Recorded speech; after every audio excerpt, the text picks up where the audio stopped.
சங்கராபுரத்தில் நடைபெற்ற மதசார்பற்ற முற்போக்கு கூட்டணி கட்சியின் செயல் வீரர்கள் கூட்டத்தில் மேடையிலேயே கண்ணீர் மல்க வாக்காளர்களின் காலில் விழுந்து ஆசி பெற்ற திமுக வேட்பாளர். கள்ளக்குறிச்சி மாவட்டம் சங்கராபுரத்தில் உள்ள தனியார் மஹாலில் மதசார்பற்ற முற்போக்கு கூட்டணியின் சார்பில் செயல் வீரர்கள் கூட்டம் நடைபெற்றது. இதில் மதசார்பற்ற முற்போக்கு கூட்டணியில் அங்கம் வகிக்கும் காங்கிரஸ், விடுதலை சிறுத்தைகள், தேமுதிக, மனிதநேய மக்கள் கட்சி, மார்க்சிஸ்ட் கம்யூனிஸ்ட் கட்சி உள்ளிட்ட பல்வேறு கட்சிகளைச் சேர்ந்த மாவட்ட செயலாளர்கள், மாவட்ட தலைவர்கள் கலந்து கொண்டு சங்கராபுரம் சட்டமன்ற தொகுதியில் போட்டியிடும் திமுக வேட்பாளருக்கு ஆதரவாக பேசி கடந்த 5 ஆண்டுகளில் திமுக அரசு செய்த சாதனைகளை எடுத்துக் கூறி ஆதரவு திரட்டினார்.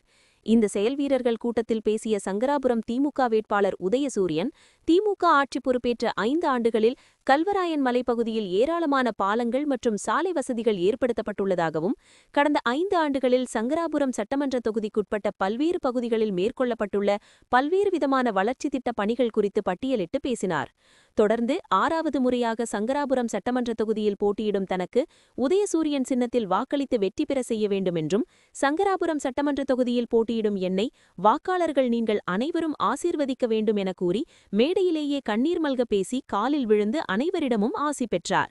மேலும் நடைபெறவுள்ள சட்டப்பேரவைத் தேர்தலில் 6வது முறையாக சங்கராபுரம் சட்டமன்ற தொகுதியில் போட்டியிடும் தனக்கு உதயசூரியன் சின்னத்தில் வாக்களித்து சுமார் 80,000 வாக்குகள் வித்தியாசத்தில் வெற்றி பெற வைக்க வேண்டும் என்றும், இதற்கு திமுக மற்றும் தோழமை கட்சி நிர்வாகிகள் ஒற்றுமையுடன் பணியாற்றிட வேண்டும் என்றும், அரசின் சாதனைகளை மக்களிடம் கொண்டு சேர்க்க வேண்டும் என்றும் அவர் கூறினார். தனித்தனியாக உங்களை எல்லாம் சந்திப்பதற்கு வருவேன். யாரும் கோரித்துக் கொள்ளக்கூடாது. எல்லோரும் ஆசீர்வாதம் நடக்க வேண்டும். உங்களுடைய ஒவ்வொருடைய பாதங்களையும் தொட்டு வணங்கி எனக்கு உதயசூரியனுக்கு வாக்களிக்க வேண்டும் என்று நான் ஆசைப்படுகிறேன். ஆனால் எல்லோரும் உங்களை சந்தித்து உங்கள் காலை வணங்கி ஆசீர்வாதம் கேட்க வேண்டும் என்ற ஆசை ஒரு பக்கம் இருந்தாலும் எல்லோருடைய காலையில் ஒரே நேரத்தில் வீட்டு கும்பிட முடியாது.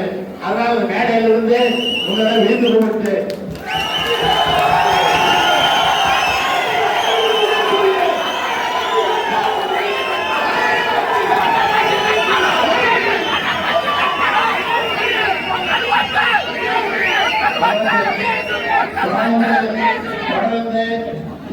தூக்கத்தை குறைத்துக் கொண்டு வேலைகளை குறைத்துக் கொண்டு இதே வேலையில் இன்றையிலிருந்து எல்லா ஊர்களிலும், எல்லா தெருக்களிலும், எல்லா மக்களிலும் உதயசூரியனுக்கு வாக்குகிறது அதிக வாக்கு வித்தியாசத்தை வெற்றி பெற செய்ய வைத்து தமிழ்நாடு முதலமைச்சர் மாண்புமிகு தளபதி அவர்களை மீண்டும் 7வது முறையாக முதலமைச்சராக ஆக்குவதற்கு